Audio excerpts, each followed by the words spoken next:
Bonjour, je suis ravi qu'on se retrouve aujourd'hui, toutes celles et tous ceux qui sont les acteurs de l'économie, donc de la vitalité de notre territoire. Et je voudrais vraiment remercier toutes celles et tous ceux qui sont venus. Je voudrais vous présenter Nicolas Rigaud, qui est le responsable de l'antenne alliée de l'agence Auvergne-Rhône-Alpes Entreprises. Okay. Merci. Christine Sibert, qui est la directrice du développement économique du conseil départemental de l'Allier. Roselyne Payon, qui est la secrétaire générale de la Chambre des métiers et de la Chambre générale des métiers et de l'artisanat. Et M. Richard Bruyat, qui est le conseiller entreprise de la Chambre de commerce et d'industrie de l'Allier. Nous savons tous que nous avons des moments difficiles qui ont été passés, probablement qui sont encore devant nous, et que nous avons un tissu économique fragilisé avec une crise qui touche tous les secteurs de l'économie. Qu'on soit dans le monde de l'entrepreneuriat, dans le monde associatif, qu'on soit dans des grosses entreprises ou des toutes petites entreprises, des auto-entrepreneurs, des professions libérales, qu'on soit dans tous les secteurs, dans le secteur du commerce, dans le secteur industriel, dans le secteur du tourisme, on sait que tous sont plus ou moins touchés. Et donc, ce que nous avons voulu aujourd'hui, c'est réunir tous les acteurs qui peuvent, à un moment ou à un autre, vous accompagner et vous apporter une aide. On ne fait pas de miracle, mais on est présent.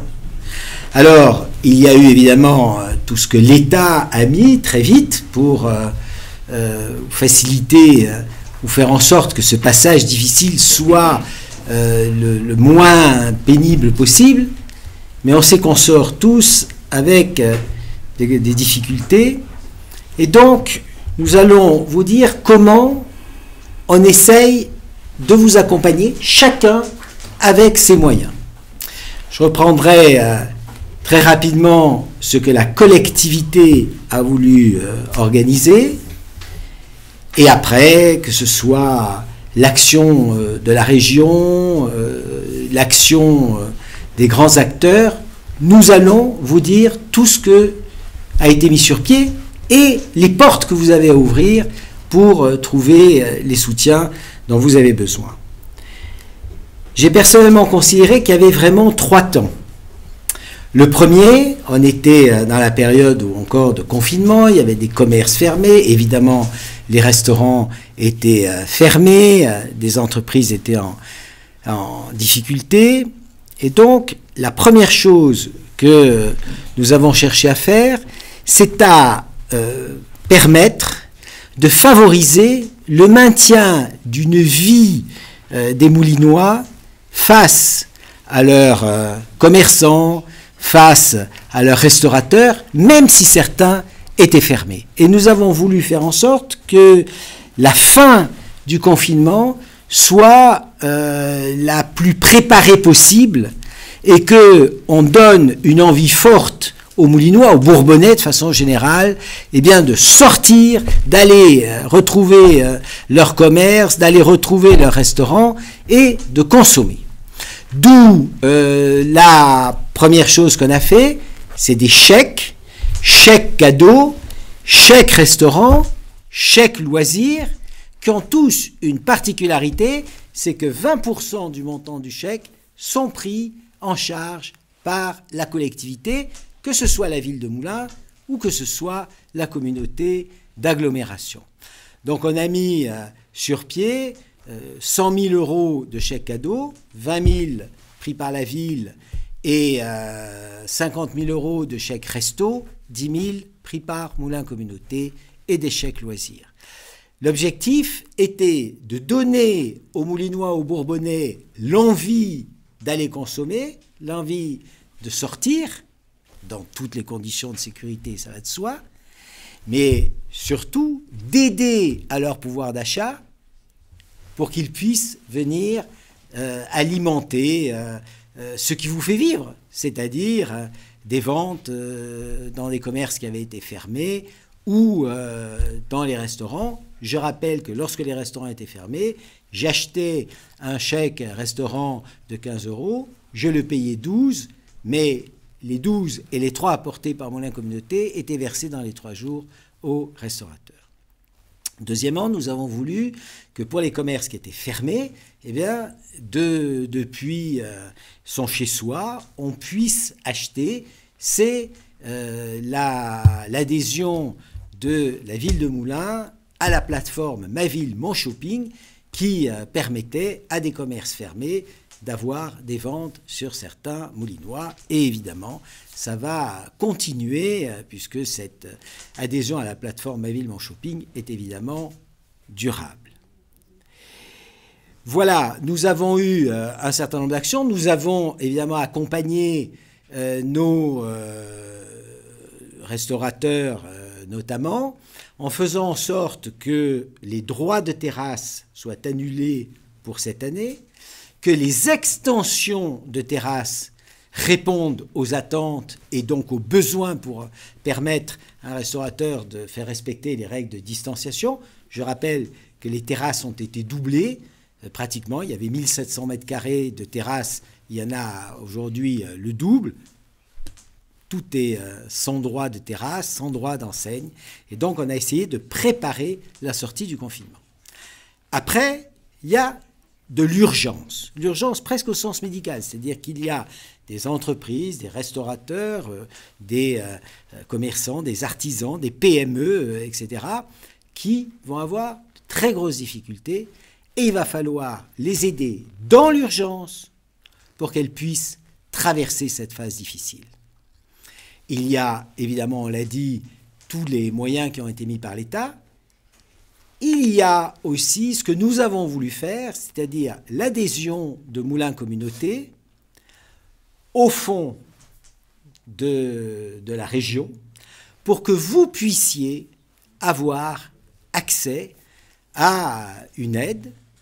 On va vous présenter à la fois les critères qu'il faut respecter pour avoir accès à ces aides, notamment lorsqu'on est une PME, une micro-entreprise, avec des aides en trésorerie, ou bien lorsqu'on vit dans le secteur du tourisme, l'hébergement, la restauration, comment on peut avoir accès à un rachat de créances, donc ce qui revient pratiquement, entre guillemets, à une subvention. Nous avons aussi, en lien avec la région, une possibilité d'action dans le cadre de Moulins Communauté, dans un fonds, entre guillemets, délégué par la région. Nous allons vous dire aussi comment on peut en bénéficier. Et ceci, nous voulons si j'ai vraiment voulu qu'on en parle ce soir, qu'on se réunisse ce soir, c'est parce que il faut évidemment déposer des demandes si vous en avez besoin et qu'il faut le faire rapidement puisque ces fonds, les demandes doivent être faites avant la fin août pour le tourisme, la fin septembre pour Moulins Communauté. Et donc, il faut le faire rapidement. Et on sait qu'il y a des besoins. Et donc, il va falloir que les portes vous soient ouvertes. Mais pour que la porte vous soit ouverte, il faut encore aller taper à la porte et présenter son dossier. Et puis après, comme je le disais, et beaucoup m'en ont parlé, qu'est-ce qu'on fait pour que chaque entreprise, encore une fois, quel que soit son secteur ayant été sauvé, est en vie, qu'est-ce qu'on fait pour accompagner la commande à la rentrée et de façon durable? Et donc, on vous dira ce que Moulins Communauté, ce que la ville de Moulins ont mis sur pied, à la fois pour que non seulement un restaurant ait pu rester ouvert, mais pour qu'il y ait plus de monde, que ce soit des Bourbonnais ou que ce soit des touristes qui viennent. Qu'est-ce qu'on fait pour que nos artisans, nos entreprises dans le bâtiment notamment, puissent avoir des carnets de commandes bien remplis? Et comment, en fonction de ça, on fera en sorte, tous ensemble, que ce soit nos entreprises, nos artisans localement qui puissent bénéficier de ces commandes. Voilà. Alors, on est là, il y a un premier temps où chacun va intervenir, et puis après, évidemment, vous aurez on vous passera la parole pour que vous nous posiez toutes les questions et qu'on y réponde. Si vous êtes d'accord, je vais d'abord passer la parole à Nicolas Rigaud. Je rappelle que vous avez la responsabilité de l'agence Auvergne-Rhône-Alpes Entreprises pour nous dire à la fois tout ce qui a été mis en place par l'État et aussi, évidemment, ce qui est mis en place par la région dans ses fonds généraux. Je vous remercie, Monsieur le maire. Bonsoir à toutes et à tous. Effectivement, je vais vous présenter rapidement à la fois les outils que l'État français a mis en place pour soutenir l'économie et ensuite les outils que le Conseil régional, en accord avec les collectivités locales, ont mis en place également pour compléter ou élargir en fait les bénéficiaires dispositifs. Alors, les premiers outils que l'État a mis en œuvre, beaucoup d'entre vous en ont entendu parler au moins médiatiquement, c'est le Fonds national de solidarité, qui est constitué en fait de deux composants. Il y a un volet 1 qui est effectivement directement une aide fixée par le Trésor public qui est fournie en fait aux entreprises jusqu'à hauteur de 1 500 €. Pour les entreprises, alors c'est une aide très large puisqu'en fait elle concerne les micro-entreprises, les TPE, les PME, les professions libérales, les indépendants, et elle consiste en fait, elle concerne surtout les entreprises qui se sont retrouvées fermées pendant la période du confinement par obligation ou qui ont perdu au moins plus de 50% de leur chiffre d'affaires suite bien sûr aux décisions de confinement sanitaire. Donc c'est un dispositif qui est relativement simple, puisque là il faut aller sur le site du Trésor public, sur le compte de votre entreprise pour demander cette aide. Alors cette aide était une aide d'urgence qui a surtout à une période courte, puisqu'elle concernait la période du confinement, donc à partir de 17 mars jusqu'à la fin du confinement.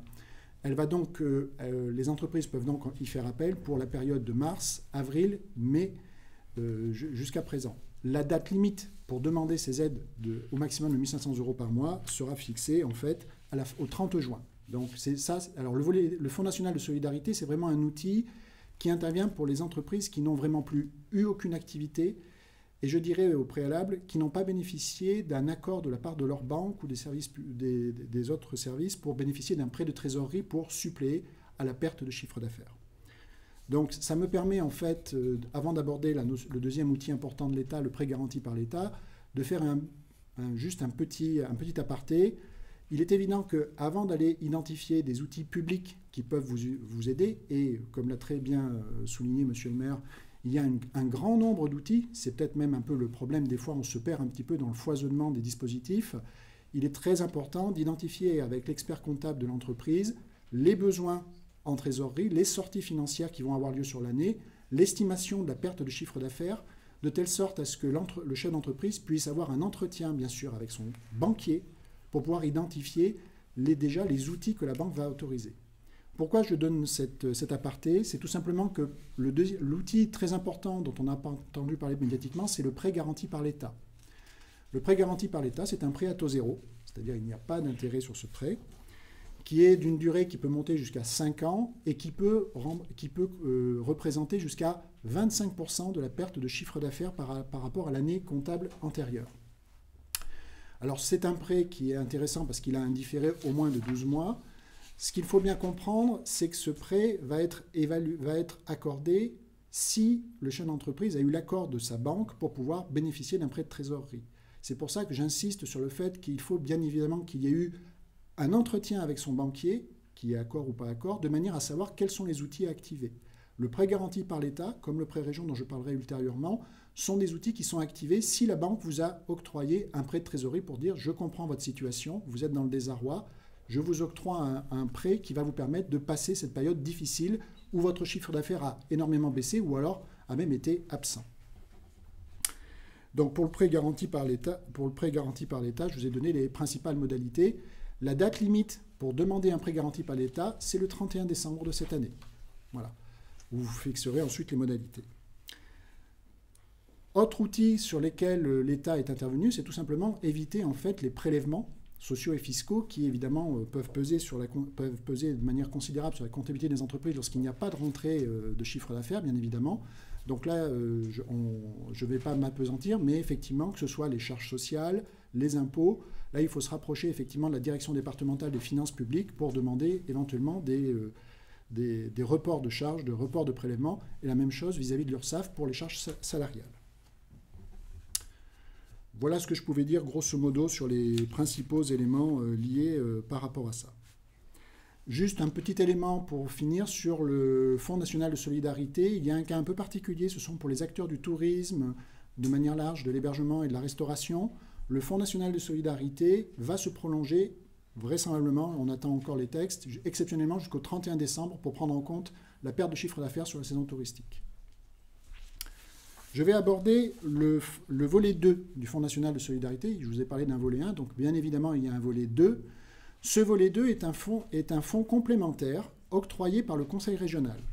Alors ce volet 2, en fait, qui a un montant qui peut aller de 2 000 à 5 000 euros par entreprise bénéficiaire, pour faire simple, c'est un filet de sécurité. C'est-à-dire, on est exactement dans ce que je vous disais tout à l'heure, c'est-à-dire votre banque vous a refusé un prêt de trésorerie, vous a refusé un prêt garanti par l'État, vous n'avez pas de crédit pour pouvoir supporter cette situation difficile. Un certain nombre d'outils, ces outils-là ne sont pas accessibles. Vous pouvez solliciter auprès du Conseil régional sur le site internet Ambition Éco le volet 2 du Fonds national de solidarité, qui celui-ci est octroyé par la région.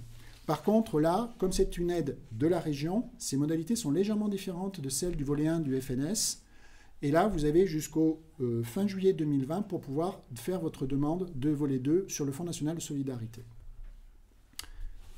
Voilà pour ces éléments-là. Autre outil, alors un outil typiquement lié au conseil régional, c'est l'acquisition en fait, de plexiglas pour respecter les mesures barrières. En fait. Donc là, on est plus sur une aide à l'acquisition de tel matériel. Donc c'est une aide en fait qui initialement avait été prévue par la région notamment pour les pharmacies pendant la période sanitaire, mais qui a été élargie aux commerçants, aux artisans, aux chauffeurs de taxi également. Donc elle a une assiette relativement large. Elle va sur, en fait, c'est un forfait de 500 € par acquisition d'une plaque de plexiglas. Et elle concerne les micro-entreprises, les TPE, les PME, les associations. Mais il faut qu'elles soient inscrites, évidemment, pour les entreprises au registre du commerce. Pour l'instant, c'est une aide qui est encore active. Hein, il n'y a pas encore de date limite par rapport à son octroi. Alors en sachant que, bien évidemment, comme c'est une aide régionale, c'est ce que je vais dire dans la plupart des dispositifs dont je vais parler, mais jusqu'à maintenant, les aides sont accessibles tant qu'effectivement les fonds sont alloués. Voilà, sur cette aide à l'équipement. Je reviens sur les prêts. Alors, deux prêts qui sont effectivement des dispositifs du Conseil régional Auvergne-Rhône-Alpes. Le prêt région Aura, qui est en fait un prêt lui aussi qui peut être de trésorerie, mais pas que. C'est un prêt qui peut venir en complément du PGE. Alors c'est un prêt qui a des modalités un petit peu moins importantes en termes d'assiette, hein, puisque c'est un prêt dont l'assiette va aller de 10 à 100 000 €, mais il y a quand même une marge assez importante, ouvert à beaucoup d'entreprises. Là aussi, un prêt à taux zéro, il n'y a pas d'intérêt, avec une garantie qui est moins forte que celle de l'État, mais qui reste intéressante. Un différé qui est peut-être un petit peu plus intéressant pour les entreprises, puisque le différé de paiement, de remboursement du prêt, peut monter jusqu'à 2 ans. Donc ça peut permettre effectivement aux entreprises de passer cette période difficile qu'est l'année 2020, mais également l'exercice comptable 2021, si on sait qu'effectivement un certain nombre de commandes ou de travaux ne pourront pas être honorés en temps et en heure. C'est un dispositif, là aussi, le prêt région, c'est comme le PGE dont je parlais tout à l'heure. Il faut aller voir sa banque, la banque octroie, donne son accord pour le prêt Aura, et dans ce cas-là, par contre, ce n'est pas le conseil régional qui vous octroie le prêt région Aura, c'est BPI France, qui est l'opérateur local. Donc, il faut aller sur le site internet de BPI France et faire une demande avec la preuve qu'on a obtenu un prêt de la part de sa banque. Autre outil, alors juste, si on peut revenir, parce qu'il y avait un deuxième outil, hein, c'est le prêt artisan et commerçant. Il est important, celui-ci. C'est un prêt régional, en fait, qui existe depuis relativement longtemps. Mes collègues de la Chambre des métiers pourront très bien en parler aussi. C'est un prêt d'investissement qui est mis en place par le Conseil régional depuis plusieurs années avec la Banque populaire Massif Central et qui permet de réaliser là aussi un prêt à taux zéro de 3 à 20 000 €, de faire des investissements matériels. Alors ce prêt en fait était un prêt qui existait déjà auparavant pour aider les entrepreneurs dans leur projet de développement. L'assiette a été élargie aux commerçants, vu la situation du Covid, et il a été réabondé. Donc là aussi, c'est un outil relativement intéressant pour les petites entreprises de moins de 20 salariés. Je continue. Alors, Après avoir abordé le Fonds national de solidarité et les prêts, hein, qui sont vraiment des avances d'argent à taux préférentiel, vous avez ce qu'on appelle les fonds d'urgence de la région. Les fonds d'urgence, eux, sont fléchés sur des filières d'activité qui ont été très lourdement impactées par le confinement. Comme vous le voyez sur l'écran, ce sont le fonds culture, le fonds événementiel. Alors tourisme, hôtellerie et restauration font partie du même fonds, tourisme et hébergement. Je ne parlerai pas du fonds micro-entreprises et associations, puisque M. le maire vous en reparlerez avec le fonds Région Unie, en fait, dans ce cadre-là, et Mme Sibert. Donc ces fonds-là, en fait, sont relativement simples. Ils sont ouverts, en fait, aux acteurs de ces filières, qu'ils soient d'ailleurs entreprises ou associations. Et ils ont l'avantage de, cette fois-ci, c'est une subvention un petit peu particulière, puisqu'en fait, cette subvention vient prendre en charge un certain nombre de mensualités d'emprunts que les entreprises avaient contractés pour leur développement.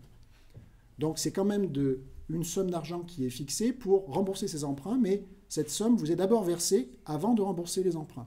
Donc c'est un outil intéressant là aussi, notamment pour les entreprises qui étaient lourdement impactées par leurs emprunts et qui avaient des difficultés à rembourser ces emprunts de développement. Donc ces fonds régionaux, là aussi, peuvent être sollicités en remplissant un formulaire sur le site Ambition Éco. Il y a un formulaire en ligne, en fait, où, par contre, je fais juste un petit focus pour les acteurs, pour le fonds tourisme hébergement. Il y a beaucoup, bien sûr, vous vous doutez, d'entreprises qui l'ont sollicité. Il faut bien, sur le document où vous faites votre demande, il faut bien indiquer que vous êtes un acteur du tourisme et que la perte de chiffre d'affaires liée à l'absence de clientèle touristique impacte considérablement votre activité. Parce que sinon, effectivement, il y a beaucoup de demandes sur un fonds de cette nature, vous vous en doutez. Donc, c'est important de préciser cet aspect-là. Le fonds tourisme, notamment, est prolongé jusqu'au 30 juillet. C'est ce qui sera aussi cité tout à l'heure. Voilà, je crois que j'ai fait à peu près le tour des termes qui m'incombaient. Un grand merci, Monsieur Rigaud. Je pense qu'après, peut-être, d'autres questions vous solliciteront pour aller plus précisément dans telle ou telle voie. Je voudrais passer la parole à Christine Sibert. Je rappelle qu'elle est la directrice du développement économique du Conseil départemental de l'Allier, département qui a travaillé en lien avec la région et les EPCI et qui va nous parler de ce fonds uni région qui va être très important pour pouvoir apporter des aides, évidemment si on respecte les critères, à des entreprises en difficulté. Madame Sibert. Oui, très bien, merci. Bonjour à tous. Donc effectivement, face à l'ampleur des demandes et des besoins qui concernaient plus particulièrement les entreprises du secteur du tourisme, de l'hébergement, de la restauration, mais aussi toutes les toutes petites entreprises de moins de 10 salariés et les associations du secteur culturel, sportif, qui étaient affectées dans leur activité par le Covid, la région a proposé à la Banque des territoires, aux départements et à tous les EPCI de s'associer tous ensemble dans le financement de deux mesures clés qui sont le fonds d'urgence micro-entreprises, associations et le fonds et l'aide destinée au tourisme et à l'hébergement. Et chacun intervenant proportionnellement à la population dans une logique de solidarité avec un guichet unique pour bien simplifier au maximum les démarches pour les entreprises. Donc les deux aides qui sont financées par ce fonds sont donc le fonds tourisme-hébergement dont on a parlé tout à l'heure. Il s'agit d'une subvention qui concerne également la restauration traditionnelle. Cette subvention prend en charge la part capitale de l'annuité d'emprunt de 2020 et elle peut monter jusqu'à 5 000 €. Et la deuxième aide est plus large dans sa cible puisqu'elle touche toutes les entreprises commerciales, artisanales de moins de 10 salariés, mais aussi des associations, est une avance remboursable qui va d'un montant de 3 000 à 20 000 € avec un différé de remboursement Et cette avance remboursable a vocation à permettre donc de renflouer la trésorerie et de permettre la reprise d'activité et le rebond de la structure impactée par le Covid. Donc les dépôts des demandes pour ces deux aides sont aussi à prendre en considération.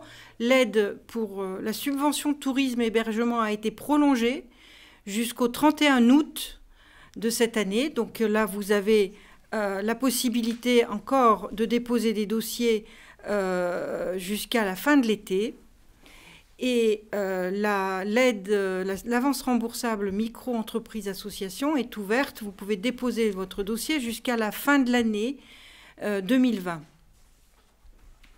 Et donc pour monter vos dossiers qui sont extrêmement simples, la volonté était d'avoir des dispositifs faciles. Vous pouvez naturellement contacter vos conseillers consulaires ou auprès de la communauté d'agglomération qui sont là pour vous orienter. Voilà, je vous remercie. Merci beaucoup, Madame Sibert. Je voudrais vous présenter donc l'autre fonds, celui que nous avons créé à l'intérieur de Moulins Communauté. C'est donc évidemment un fonds local qui évidemment a comme vocation d'aider les entreprises locales en difficulté, de les accompagner dans leur capacité à poursuivre leur activité. Donc, je prends les lunettes pour ne rien oublier. Toutes les entreprises indépendantes peuvent le faire. Il faut être immatriculé aux différents registres en vigueur, quelle que soit la date de création de l'entreprise. Et tout à l'heure, Madame Sibert vous disait les entreprises qui pouvaient être bénéficiaires allaient jusqu'à 10 salariés. Nous, on va jusqu'à 19 salariés. Et donc, il y a un champ qui permettra à des entreprises non éligibles dans le fonds Région Unie de pouvoir aller sur ce fonds-là. Il faut être situé, évidemment, à son siège sur le territoire de Moulins Communauté. Et encore une fois, quelle que soit la forme juridique, qu'on soit une société, une entreprise individuelle, une association, une coopérative d'activité et d'emploi, etc. Si on est une association, il faut être inscrit au registre national des associations et employer au moins un salarié. Les activités et les projets éligibles concernent tous les secteurs d'activité suivants. Là aussi, je vais les lire pour ne pas en oublier.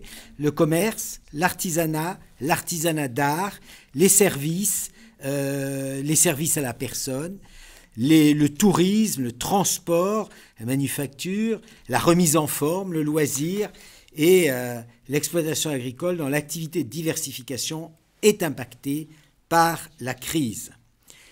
Deux types de dépenses sont éligibles. Celles qui sont des dépenses d'investissement lorsqu'il s'agit d'investissement en cours, c'est-à-dire toute dépense comptablement amortissable. Et deuxième point, c'est lorsqu'on a déjà fait des investissements. Et ce qui est éligible, c'est le remboursement du capital de la dette en cours, mensualité éligible étant celle qui court du 1er mars 2020 au 31 décembre 2020. Le montant de l'aide, par rapport à ces deux points, un investissement en cours ou un investissement nouveau, les aides ont un maximum de 5 000 € et lorsqu'il s'agit de dépenses d'investissement, eh bien ça peut couvrir 20% de la dépense éligible, et lorsqu'il s'agit d'un remboursement du capital d'une dette en cours, la subvention, toujours plafonnée à 5 000 €, peut aller jusqu'à 100% de la part capitale de l'annuité. Voilà, il est clair que ceci va être géré par Moulins Communauté. Vous devrez formuler votre demande à Moulins Communauté vous trouverez un document téléchargeable sur le site de Moulins Communauté. C'est un comité d'engagement qui associe les représentants de la collectivité, mais de la région et des chambres consulaires qui prendra la décision. Et le comité d'engagement pourra moduler le montant de la subvention en fonction de la situation financière du demandeur, ça va de soi, des difficultés rencontrées, des dispositifs qui auront déjà été sollicités et de la mobilisation du demandeur à bénéficier des dispositifs auxquels il serait éligible, évidemment, pour le faire en amont de la sollicitation de Moulins Communauté.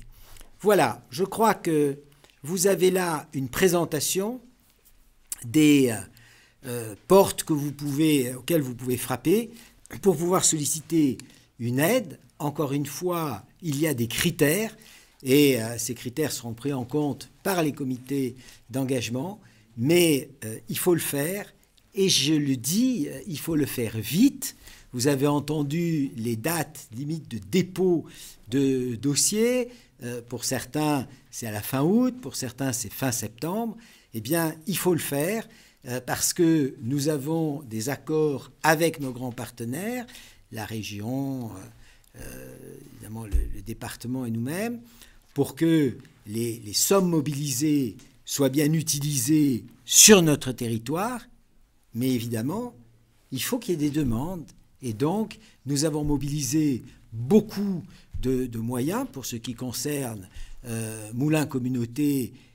C'est 400 000 € qui sont apportés. Et grâce à l'appui de nos partenaires, et je veux vraiment les remercier, qu'il s'agisse de la région, qu'il s'agisse du département ou qu'il s'agisse de la Banque des Territoires, eh bien, la somme de ces apports permettra de mettre sur la table, si vous me permettez cette expression, 1 200 000 € pour les entreprises, petites et moyennes entreprises, les artisans, les commerçants, les restaurateurs, des associations de notre territoire.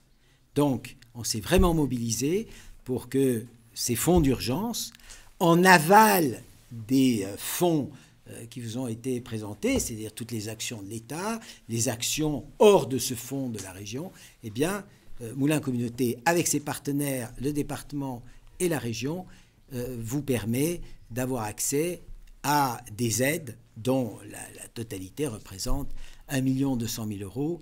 C'est véritablement un moyen que nous avons voulu mettre sur pied pour aider, accompagner, sauver certaines entreprises qui auraient de grosses difficultés à la suite de la crise sanitaire. Les amis, on va continuer. Je vais passer la parole à Richard Briat, dont je rappelle qu'il est le conseiller entreprise de la Chambre de commerce et d'industrie et qui va nous parler de toutes les actions de la CCI de l'Allier. Merci, Monsieur le Président. Effectivement, et vous l'avez rappelé lors de votre intervention, il y a depuis le 17 mars une diversité, une multiplicité de dispositifs d'aide, qu'elles soient l'émanation de l'État, du Conseil régional, des collectivités locales bien entendu. Et si l'on fait un bref recensement de tous les dispositifs, on doit aujourd'hui dépasser allègrement les 50 dispositifs et mesures d'aide et de soutien. Tant mieux, c'est un engagement sans précédent et les chambres consulaires, chambres de commerce, évidemment, nous nous en félicitons car nos entreprises ont besoin d'un soutien important, massif, quant à leur activité et évidemment la perspective sur les semaines et les mois à venir. Très clairement, sur la Chambre de commerce, nous avons une action qui se décline sur 3 axes principaux. Le premier, c'est d'avoir le premier jour, hein, le 17 mars, c'est d'avoir mis un numéro vert en action, le 04 70 02 50 02. Numéro vert parce que lorsqu'une entreprise a besoin, je dirais, d'informations compte tenu de sa situation, de ses attentes, il y a besoin que nous puissions l'aider à bien poser la situation, le diagnostic et l'aider à l'orienter le mieux possible vers l'ensemble des dispositifs existants. Et et en l'occurrence à partir d'aujourd'hui, si je puis dire, y compris sur les dispositifs locaux. Donc un numéro vert, ça c'est le premier outil fort, important. C'est l'ensemble des équipes qui sont mobilisées, l'ensemble de nos conseillers, y compris des conseillers spécialisés sur le numérique, la formation, sur l'international. Et bien entendu, ce numéro vert est opérationnel, bien entendu, toute la journée, bien entendu. Deuxième axe fort, eh bien, c'est que nous avons lancé un outil d'accompagnement des entreprises qui s'appelle le Top Sortie de crise. Donc, Top Sortie de crise, c'est la possibilité pour une entreprise de bénéficier d'un accompagnement pour analyser la situation à la fois financière, la situation commerciale, sa situation comptable, sa communication. C'est un vrai tour d'horizon que nous pratiquons avec le chef d'entreprise.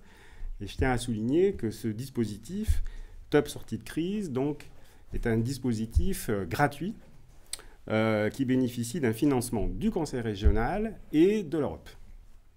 Donc aujourd'hui, ce dispositif Top Sortie de crise, il a été mis en place de manière express pour permettre à une entreprise de faire vraiment un tour d'horizon complet de sa situation et puis pouvoir détecter s'il faut repositionner l'offre de produits, s'il faut peut-être diversifier la politique de fournisseurs, la communication, tout l'enjeu de la stratégie numérique, la communication digitale, etc. Et puis, troisième axe, évidemment, qui nous tient à cœur, et pour cause, puisque c'est un petit peu, disons, dans un petit peu l'ADN, finalement, des chambres consulaires, c'est bien sûr le soutien à la création et à la reprise d'entreprise qui était et qui le sera et qui continuera d'être un enjeu important. Donc, sur l'accompagnement à la création-reprise, nous avons bien sûr toute l'offre de conseils, d'aide au montage de dossiers, et puis nous renforçons de manière importante aussi notre offre d'accompagnement en ligne, puisque nous avons un programme qui s'appelle CCI Business Builder, qui permet de co-construire un dossier de création ou de reprise avec le porteur de projet. Voilà, donc je crois aussi que c'est une dimension que le confinement a montré aussi, c'était l'accélération encore de la digitalisation et de tous les services, conseils que l'on peut proposer à distance. Et ma foi, ce sera aussi une donnée de notre accompagnement auprès des entreprises. Merci beaucoup, Monsieur Brillat. Je vais passer la parole à Roselyne Payon, secrétaire générale de la Chambre des métiers et de l'artisanat. Merci, Monsieur le Président. Bonsoir à tous. J'ai choisi d'intervenir plutôt ce soir sur les dispositifs qu'on pourra mobiliser demain. En fait, évidemment, on a été présent depuis le démarrage auprès de nos artisans, mais il faut regarder maintenant droit devant nous. Et du coup, on a choisi, quand on a été sollicité par Moulins Communauté pour être là ce soir, d'axer sur quelques-uns des dispositifs. En introduction, je voulais juste vous informer qu'on est partenaire de l'association APESA, qui apporte un accompagnement psychologique aux chefs d'entreprise qui ont des décisions compliquées parfois à prendre en ce moment. Donc voilà, on a choisi de s'associer des psychologues formés pour apporter une réponse purement individuelle, confidentielle, bien sûr, aux chefs d'entreprise pour les aider. Donc pour ça, vous pouvez appeler un numéro vert, le 0805 65 50 50, pour être soutenu psychologiquement et vous aider à prendre les décisions avec la plus grande sérénité.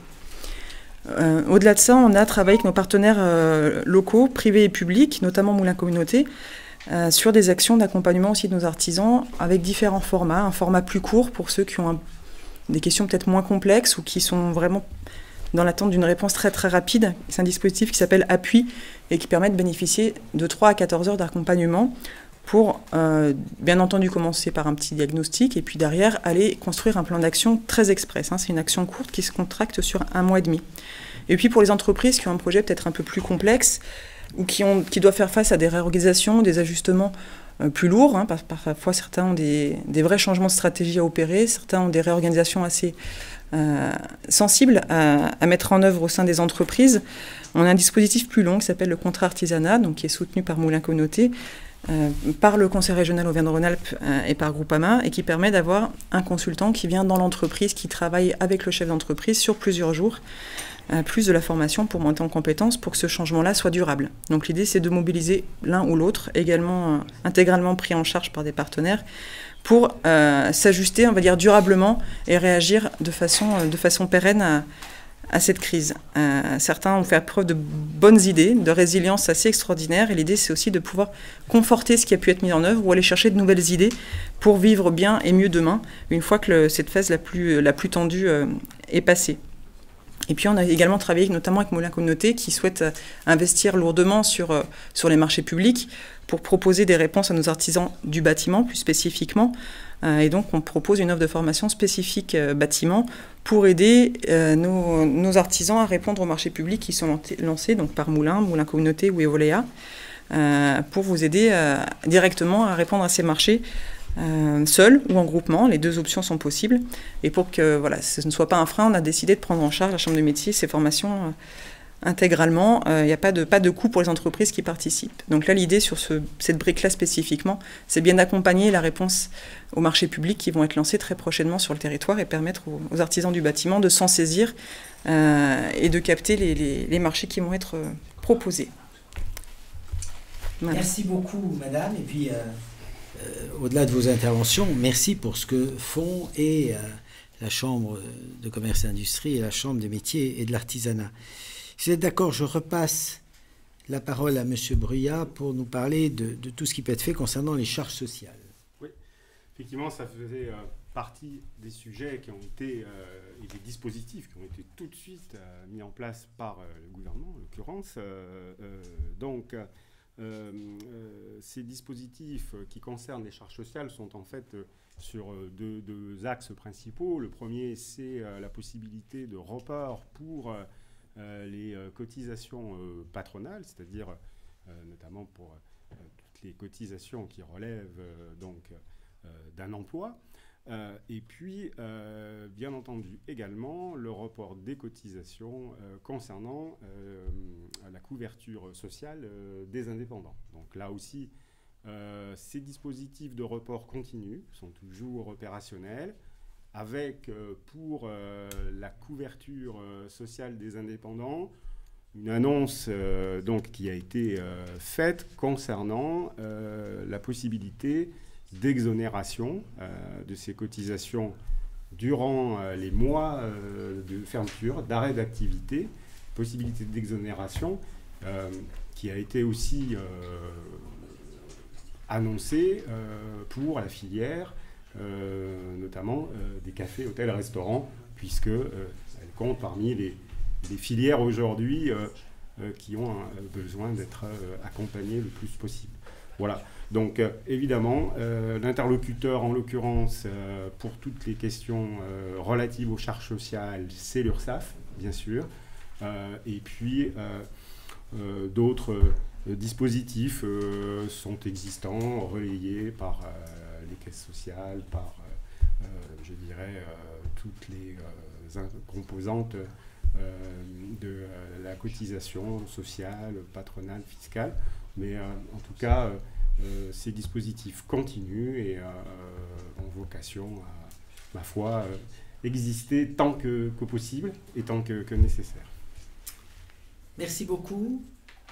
Madame Sibert, vous allez nous parler de toutes les actions sociales dans ce domaine, évidemment, que mène le département. Oui, juste pour dire rapidement que, bien évidemment, cette crise a touché également de façon très forte des travailleurs indépendants, non salariés, auto-entrepreneurs ou pas, qui ont souvent un tout petit chiffre d'affaires et donc pendant 3 mois, pas d'activité, donc aucun revenu. Donc c'est pourquoi le département va tout prochainement mettre en place des aides là qui sont des aides à caractère social destinées à la famille, à la personne, pour aider ces catégories d'entrepreneurs avec à la fois pour ceux qui sont bénéficiaires du RSA, une neutralisation de la période de Covid dans leurs revenus pour éviter de leur faire perdre le RSA, et également la mise en place d'un fonds de secours à destination des familles les plus vulnérables. Voilà en complément des mesures plutôt à caractère social. Merci beaucoup. Si vous voulez bien, avant de vous passer la parole, je voudrais vraiment vous dire comment on a organisé, alimenté ce que j'appellerais le plan de relance. C'est-à-dire qu'est-ce qu'on fait pour que les commandes soient fournies à la rentrée de septembre, d'octobre, et ceci durablement. Je voudrais prendre 2 secteurs sur lesquels nous sommes intervenus. Premier secteur, c'est tout le secteur de la restauration, de l'hébergement, mais aussi du commerce. Qu'est-ce qu'on fait pour inciter des Moulinois, des Bourbonnais à sortir de chez eux? Qu'est-ce qu'on fait pour attirer des touristes? On a là-dessus 2 ambitions très fortes. Et encore une fois, on pense que c'est une bonne chose, à la fois pour l'activité économique des restaurateurs, des hébergeurs, des commerçants, mais c'est aussi une bonne chose pour la vitalité de notre ville. Et je crois qu'après ces moments difficiles, il est bon que nos concitoyens aient envie de sortir, encore une fois, en toute sécurité, se faire plaisir, et en se faisant plaisir, alimente la commande chez nos restaurateurs ou chez nos commerçants. À partir de là, on a 2 points très forts. L'un, vous le connaissez, mais j'ai voulu véritablement le reconduire cet été, et non seulement le reconduire, mais qu'il soit plus large géographiquement, et aussi un peu renouvelé. Je parle, vous l'avez senti, des mises en lumière. Et comme j'aime à le dire, quand on met de la lumière sur des monuments, eh bien, on se met de la lumière dans la tête et dans le cœur. Alors, nous avons voulu reconduire ces mises en lumière, et nous les ferons sur le Centre national du costume de scène, devant le Sacré-Cœur, sur le Sacré-Cœur. Le département le fera sur le château des Ducs de Bourbon, et nous le ferons également sur la place de l'Hôtel de Ville. Je disais qu'on voulait l'étendre, eh bien, les mises en lumière se feront aussi à Souvigny, sur l'abbatiale de Souvigny. Et nous voulons faire en sorte qu'il y ait un certain renouvellement, et donc il y aura un nouvel mapping, un nouveau scénario sur le Centre national du costume de scène, et le scénario de Souvigny sera enrichi.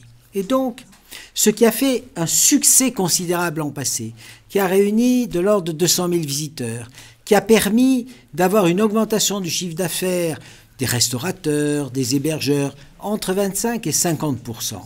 Eh bien, nous sommes donné les moyens de reconduire cette action cette année, parce que ça nous semble être le meilleur moyen pour attirer du monde dans les rues. Et avant de voir un vidéo mapping, eh bien, je peux aller au restaurant et comme ça alimenter ceci. C'est aussi le moyen, dans un été où nos concitoyens auront peut-être moins envie d'aller sur des plages surchargées, eh bien, qu'est-ce qui fait que je suis parisien, je suis lyonnais, je choisis le Bourbonnais plutôt que Chartres, Rodez ou Annecy? Qu'est-ce qui fait que je choisis Moulins et le territoire bourbonnais? Et là, je pense que ces mises en lumière, qui ont été un très très grand succès l'an passé, seront cette année également un très grand succès, et qu'on va transformer l'essai marqué l'an passé. Et puis il y a la journée, et nous voulons aussi que les Bourbonnais sortent dans la journée dans une ville qui sera habillée moulin, et qui sera animée. Et donc nous aurons dans certaines rues, sur certaines places, eh bien, des guirlandes qui vont habiller la rue ou la place, des tapis de sol avec des labyrinthes, des jeux de dames, etc., qui vont, encore une fois, habiller notre ville. Et puis il y aura des projections, il y aura des marchés, par exemple, avec certains jours où on pourra rencontrer des artisans d'art, se faire plaisir, etc. Donc il y a véritablement, tout sera fait pour que le cœur de notre ville, le cœur de notre agglomération batte fort et qu'on ait envie de sortir. Et quand on sort, eh bien on passe devant des magasins et on a plus de chances d'y rentrer et de faire des achats que si on reste chez soi. Donc on va habiller Moulins le jour et mettre en lumière la nuit. Et je pense qu'on fera à la fois du bien à nos concitoyens, mais qu'on arrivera à alimenter de la restauration ou des commandes chez des commerçants. Il y a aussi, évidemment, tout le secteur de l'artisanat, des entreprises qui interviennent dans le bâtiment. Alors là, je vais vous donner juste quelques chiffres pour vous montrer l'ampleur de la relance que nous allons permettre pour ce qui nous concerne.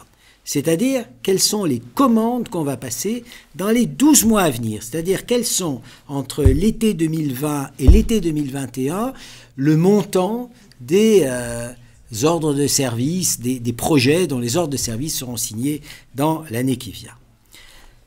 Pour la ville de Moulins, nous allons lancer pour plus de 22 millions de travaux. Je le dis, que ce soit des travaux, je cite deux exemples, l'exemple de la réfection des Mounines, l'extension du Centre national du costume de scène. Voilà deux très beaux chantiers qui vont être lancés. Nous avons aussi 3 500 000 € de travaux d'entretien, qu'il s'agisse de bâtiments, avec notamment l'achèvement de la réfection, la réhabilitation de l'école Léonard de Vinci. Il y aura donc pour 2 millions des travaux de maintien sur la voirie pour 1 500 000. Ça, c'est ce qui va être fait par la ville. Et puis, il va y avoir ce qui va être fait par Moulins Communauté avec des chantiers importants. Je pense notamment à la maison de la Rivière-Allier, aux berges de l'Allier, pour laquelle on va lancer pour plus de 7 300 000 € de travaux. Je pense, par exemple, à la pépinière, vous savez, qui va s'implanter pour accompagner nos jeunes étudiants, designers, dans l'ancien cinéma le Colisée. Je pense, par exemple, à ce que nous allons susciter à travers les aides à la ruralité dans un certain nombre de communes rurales. Eh bien, il va y avoir un lancement de chantier pour plus de 16 millions d'euros. Si nous faisons la somme de cela, nous voyons d'abord qu'il y a un effet des multiplicateurs important. Et là aussi, je veux remercier le département, je veux remercier la région, parce qu'on a une aide importante de la région et du département qui nous permet d'engager des travaux de ce montant-là. Et nous avons, comme ça, plus de 25 millions qui pourront être engagés dans l'année qui vient. Je rajouterai évidemment à cela le deuxième pont, dont je rappelle que la consultation est en cours, le choix des entreprises se fera à l'automne et le lancement, l'ordre de service sera signé avant la fin de l'année. Là, peut-être ça sera une entreprise nationale, mais on veillera à ce que les sous-traitances soient locales. En tout cas, on voit le montant des travaux qui seront engagés par la ville de Moulins, par Moulins Communauté, et qui ont vocation à aller sur des artisans, sur des entreprises locales. C'est pratiquement pour 60 millions d'euros. J'ajouterai également la vingtaine de millions d'euros qui sera engagée d'ici la fin 2021 par notre bailleur social, par Evolea. Et là, je me tourne vers nos chambres consulaires parce qu'il faut que tous ensemble, nous nous mobilisions pour que ça aille bien à des artisans locaux, que ça aille bien à des groupements d'artisans locaux, que ça aille bien à des entreprises locales. Et donc nous nous sommes engagés, notamment avec la Chambre des métiers et de l'artisanat, à bien communiquer la programmation de ces travaux, lorsque nous lancerons les consultations pour que vous mobilisiez vos artisans, vos moyennes et petites entreprises, que vous accompagniez peut-être des artisans sur des petits chantiers à constituer des groupements d'artisans pour arriver à être bien dans bien compétitif. En tout cas, on souhaite véritablement se mobiliser pour que ces moyens très importants puissent bénéficier véritablement à nos artisans, à nos entreprises locales, évidemment, dans le respect des lois. Cela va sans dire. En tout cas, vous le voyez, il y a une vraie volonté d'accompagner nos entreprises, au sens très large du terme. D'abord, on les a accompagnées pendant la période du confinement, où certaines étaient fermées. On les aide avec nos partenaires, la région, le département, la Banque des territoires, dans cette période où certaines sont en difficulté, c'est tout à fait compréhensible, pour garder la tête hors de l'eau.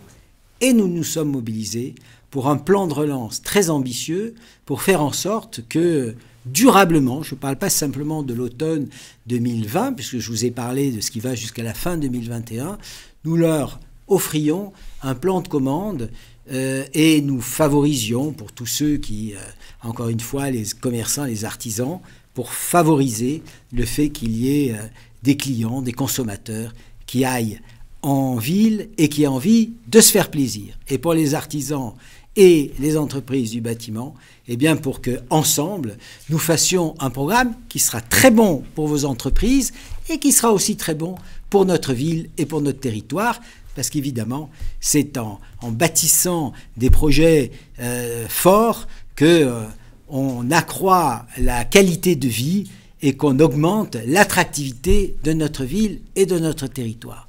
Donc nous comptons sur vous pour en parler autour de vous, pour qu'il y ait une mobilisation et nous allons maintenant répondre évidemment à toutes vos questions, mais je pense encore une fois qu'il était très important qu'on échange cette information, qu'on entende, qu'on écoute vos interrogations, vos questions, qu'on y réponde et qu'on se mette à travailler ensemble, encore une fois, pour le bien de tous, de vos entreprises et de notre territoire.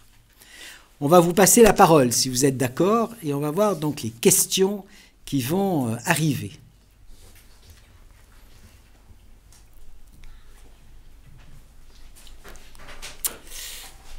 On va peut-être vous passer la parole pour répondre à cette première question.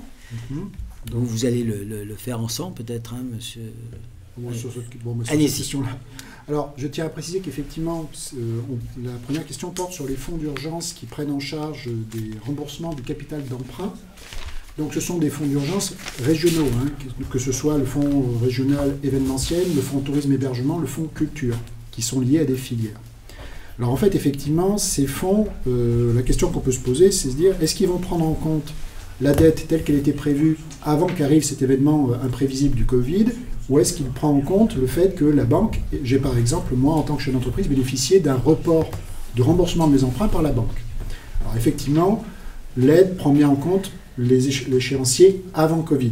Il n'y a pas de phénomène l'entreprise n'est pas lésée par rapport à ça.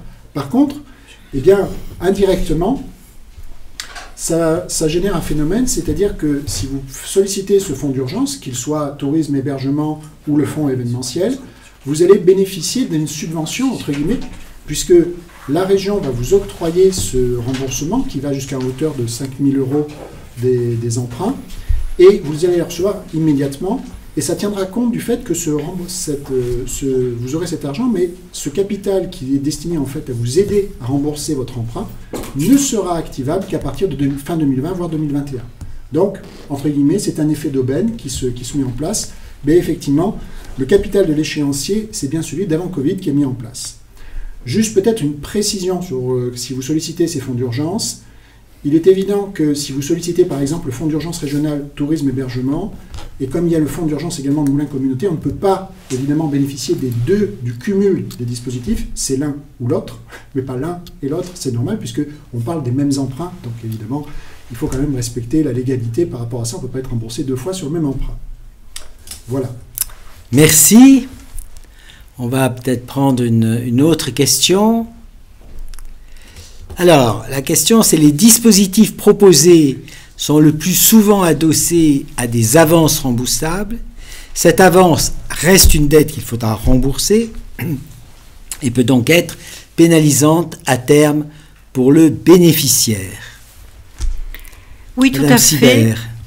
Tout à fait. Dans les dispositifs proposés par le Fonds Région Unie, il y a effectivement une avance remboursable à destination des PME et des associations. On l'a dit tout à l'heure, elle va de 3 000 à 20 000 euros pour couvrir les besoins de trésorerie, relancer l'activité. Donc cette avance remboursable, il conviendra naturellement que l'entreprise la rembourse, mais sur un délai qui est relativement long, 5 ans, ce qui permet à l'entreprise de se rétablir et de reconstituer sa trésorerie, d'autant plus qu'il y a un différé de remboursement qui va jusqu'à 24 mois, qui peut aller jusqu'à 24 mois. Et donc, c'est ce qui permet à l'entreprise de faire face à cette crise conjoncturelle et puis redémarrer son activité dans le cadre de l'avance remboursable micro-entreprise association. Merci beaucoup. Alors, on a une autre question. Madame Payon, revenez. Sur quelle période peut-on déposer une demande ? Alors, je veux dire, ça dépend des aides. On a pu voir pendant les présentations qu'il y avait différentes dates butoirs qui ont été évoquées. Par exemple, la date du 31 août pour le fonds tourisme hébergement. Madame Sibert a également évoqué la fin d'année pour l'aide d'urgence micro-entreprise association. En tout état de cause, j'ai envie de dire, plus vous sollicitez tôt, mieux c'est. Déjà, vous en bénéficierez avec plus de sécurité, et puis ça vous permettra aussi de voir venir et de solidifier votre reprise. Donc, au plus tôt c'est, mieux c'est. Rapprochez-vous des différentes structures pour cela. Si vous me permettez, je rajouterai juste un mot, mais pour aller tout à fait dans le sens de ce que dit Roselyse Payon. Notamment les fonds liés à la région, ce sont des fonds en fait avec une limite de crédit qui est fixée, donc évidemment, une fois que l'ensemble des crédits sont mobilisés, bien évidemment, pour l'instant, on n'a pas de visibilité de réactivation de ces crédits. Donc c'est d'autant plus important, effectivement, de rapidement faire le point sur les dispositifs. Après, évidemment, libre au chef d'entreprise de prendre tel ou tel dispositif. Mais effectivement, au moins pour les dispositifs régionaux, on a une limite liée au volume de crédit que sur toute la région, il peut être mis en place. Non, il est sûr que ce n'est pas parce qu'on va demander qu'on va avoir l'aide, mais il est sûr que si on ne la demande pas, on est sûr de ne pas l'avoir. Voilà, donc véritablement, mobilisez-vous et puis parlez-en un petit peu autour de vous.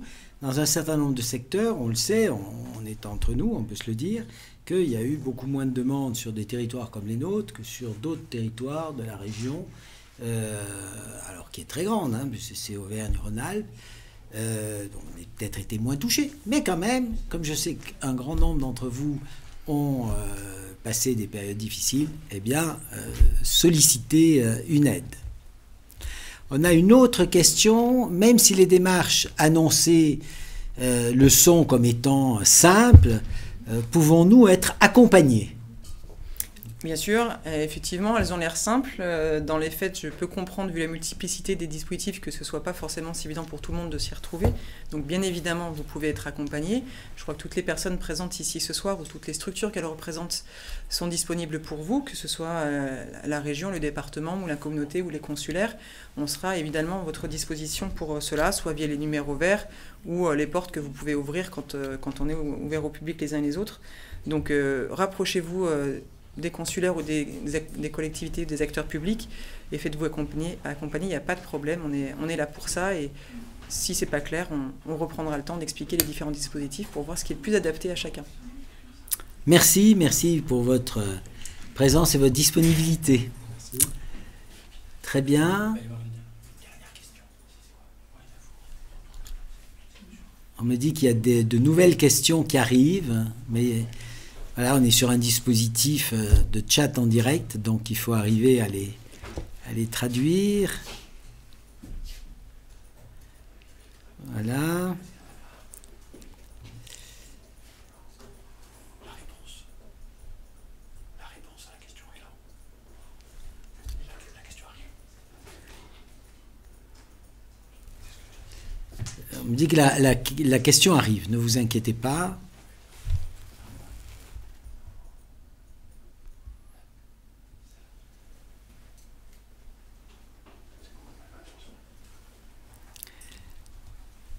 Alors la question, c'est où trouver toutes ces informations.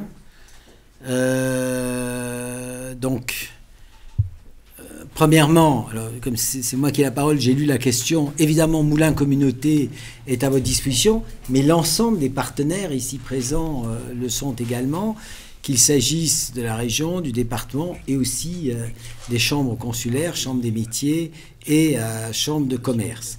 Pour ce qui concerne Moulins Communauté, allez sur le site, je vous donne l'adresse mail, contact au singulier, .aglo-du-6moulin.fr. Je répète, contact.aglo-du-6moulin.fr, et je vous donne aussi un numéro de téléphone, le 04 70 48 54 54. 04 70 48 54 deux fois. Ça, on est à votre disposition régulièrement à Moulins Communauté, mais encore une fois, vous avez été invité. Je vais passer la parole à Rosine Payon qui va vous dire pour joindre la Chambre des métiers. Oui, au-delà de ça, en fait, je voulais proposer, je donnerai mes coordonnées, mais que les consulaires on relaie à nos ressortissants du territoire de Moulins Communauté un document récapitulatif qui reprendra ces contacts ou ces aides, si vous le souhaitez. Comme ça, on pourra diffuser largement. Et pour nous joindre, site de la Chambre de métiers, cma-allier.fr. Mais voilà, c'est surtout pour dire qu'on pourra relayer l'information. Et également, ceux qui se sont inscrits ce soir, je pense que vous leur relayerez toutes ces infos et tous les contacts. Merci. La Chambre des métiers, vous voulez rajouter... la Chambre de commerce, vous voulez rajouter un petit quelque chose? Écoutez, pour simplement, merci. Rappeler le numéro vert, effectivement, 04 70 02 50 15. Et bien sûr, nous sommes à la disposition des entreprises ainsi que nos partenaires et la Chambre de métier. Et si vous me permettez, monsieur, évidemment, on va finir la liste des numéros. Donc le numéro sur les aides précisément du conseil régional qui est sur le site en mission du mais le numéro c'est le 0805 38 38 69, où là par contre vous aurez des réponses sur les dispositifs de la région. Merci. Alors il y a une question, est-ce qu'une auto-entreprise peut faire un investissement immobilier? Alors j'imagine la question c'est est-ce qu'un investissement immobilier fait par une auto-entreprise qui se retrouve en difficulté peut être éligible à des aides. Je vais vraiment vous passer la parole parce que je ne vais pas dire de bêtises. Je vais être précis. Sur ce genre de statut. Je suis ravi de voir qu'une micro-entreprise va investir. Ça réjouit ma soirée. je pense que le plus simple sur le principe, dans tous les cas, c'est d'étudier votre dossier. Donc, si vous êtes ressortissant de la chambre de métier, venez nous voir. Si vous êtes ressortissant de la chambre de commerce, allez voir Monsieur Brouillat. Je n'ai pas en tête de contre-indications dans les différents dispositifs d'aide que j'ai lus. Hein. Ça reste une entreprise individuelle. Donc, sur le principe, j'aurais envie de dire oui. Après, il faut vérifier toutes les questions de montant et toutes les petites lignes qui vont bien. Donc, pourquoi pas vérifier les informations auprès des consulaires, par exemple, pour qu'on engage la démarche si c'est possible. Merci beaucoup. Y a-t-il d'autres questions? Eh bien, on me fait signe que non. J'espère que ça veut dire que maintenant, vous avez toutes les réponses. Ce que je vais peut-être demander, puisque... Est-ce que chacun veut peut-être dire un petit mot de conclusion? Oui. Merci. Merci déjà pour avoir invité au nom du Conseil régional et pour l'Agence Auvergne-Rhône-Alpes Entreprises. En termes d'information, je dirais effectivement qu'il y a plusieurs interlocuteurs parce qu'il y a plusieurs échelons de dispositifs. Je reviendrai un petit peu sur le postulat quand j'ai commencé mon propos. Bien faire la situation financière de son entreprise, bien l'évaluer, voir en fait sa situation avec sa banque. Et ensuite, les dispositifs publics sont des effets leviers pour vraiment soit aider l'entreprise à se sortir d'une situation très noire, soit bien les articuler en fait entre ce que votre banque et ce que votre expert comptable donne de votre situation. Et surtout, je dirais de manière plus large, ne restez pas seul vis-à-vis de cette pléthore de dispositifs, mais également vis-à-vis d'une situation où des fois les chefs d'entreprise se sentent excessivement seuls et isolés, où le confinement a amplifié ce phénomène. Et je dirais que là, c'est là important où effectivement les structures d'accompagnement des entreprises ont un rôle aussi d'écoute et d'écoute active. Je reviendrai sur ce que disait Roselise tout à l'heure, sur même des cellules d'aide psychologique, parce qu'effectivement, je pense qu'on a vécu un événement qui est complètement extraordinaire dans les cycles économiques, qu'on n'a pas connu depuis des décennies et qui a créé un choc qui va bien au-delà simplement d'une crise économique, excusez-moi l'expression, entre guillemets. Donc l'isolement est à mon avis peut-être le pire ennemi des chefs d'entreprise dans ces situations-là. Merci. Si vous me permettez juste de rebondir sur un point, parce que on a donné tous nos coordonnées, on a dit combien on était à disposition. Dans chaque entreprise, il y a un expert comptable qui peut aussi être un conseil. Absolument. Pour, en fonction de la situation dont il est quand même l'observateur le plus près, d'aiguiller sur telle ou telle aide. Et donc, là aussi, n'hésitez pas, solliciter, mobiliser vos experts comptables pour qu'ils vous accompagnent. Je vais passer la parole à Christine Sibert. Moi, je pense que j'aimerais souligner, en fait, quelque part, la mobilisation de l'ensemble des acteurs économiques et institutionnels, régions, banques des territoires, départements, EPCI, qui aujourd'hui sont, et puis bien sûr les consulaires et les banques, les experts comptables, tout le monde est auprès des entreprises et a su répondre présent pour accompagner au mieux dans cette période. Voilà. Merci, monsieur. Un grand merci, non seulement à vous, mais encore une fois au département, comme un grand merci à la région. Madame Roselyne Payon. Je crois qu'il y a beaucoup de choses qui ont été dites. Je vais confirmer, je vous remercie déjà de cette initiative. C'est effectivement intéressant de pouvoir répondre collectivement aux questions. Ça évite que les uns et les autres qui ont écouté ce soir s'adressent peut-être au hasard à un endroit ou à l'autre. Là, ils ont eu tous les éléments d'un coup. Et puis vraiment insister, comme vous disait M. Régaud, sur l'importance de ne pas être seul et de ne pas hésiter à poser la question. Il n'y a pas de question bête. Qu'elle porte directement sur les outils économiques ou sur d'autres choses, il est vraiment important de formuler les doutes ou les questionnements. On trouvera plus facilement des réponses ensemble que seul chez soi. Merci beaucoup.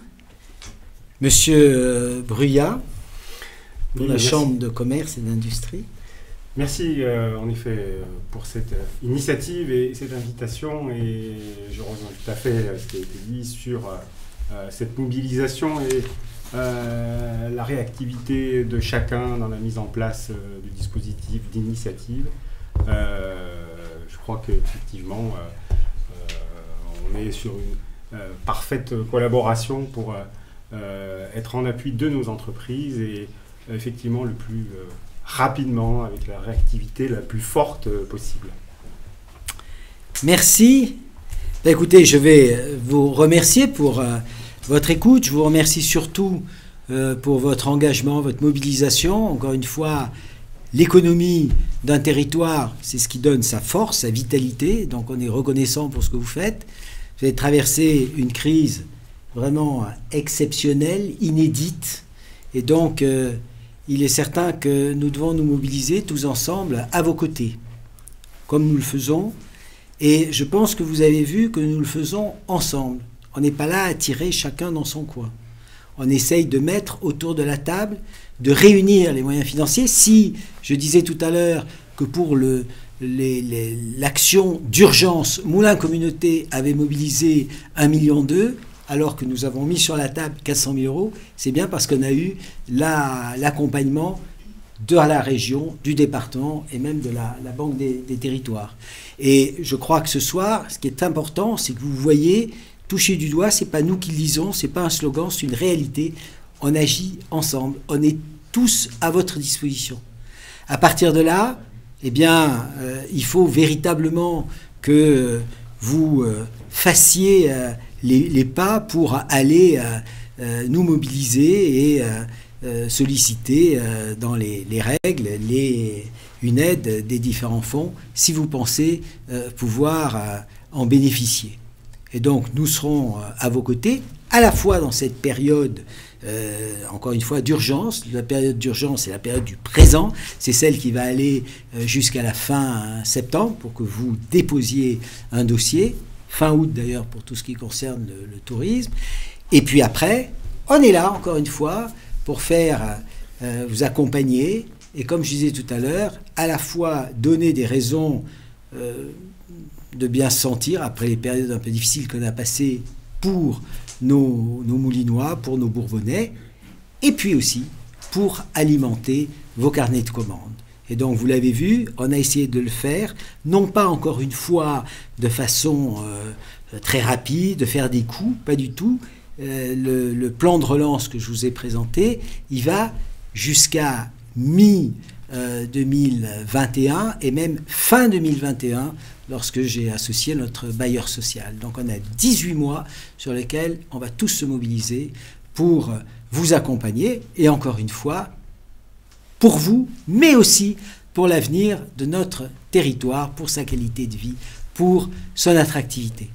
Alors, je voulais vous remercier, et puis il m'est venu, je n'avais pas pensé à ça, c'est que c'est bien de s'être réunis, c'est bien d'avoir discuté. Je pense que ça serait bien de le renouveler.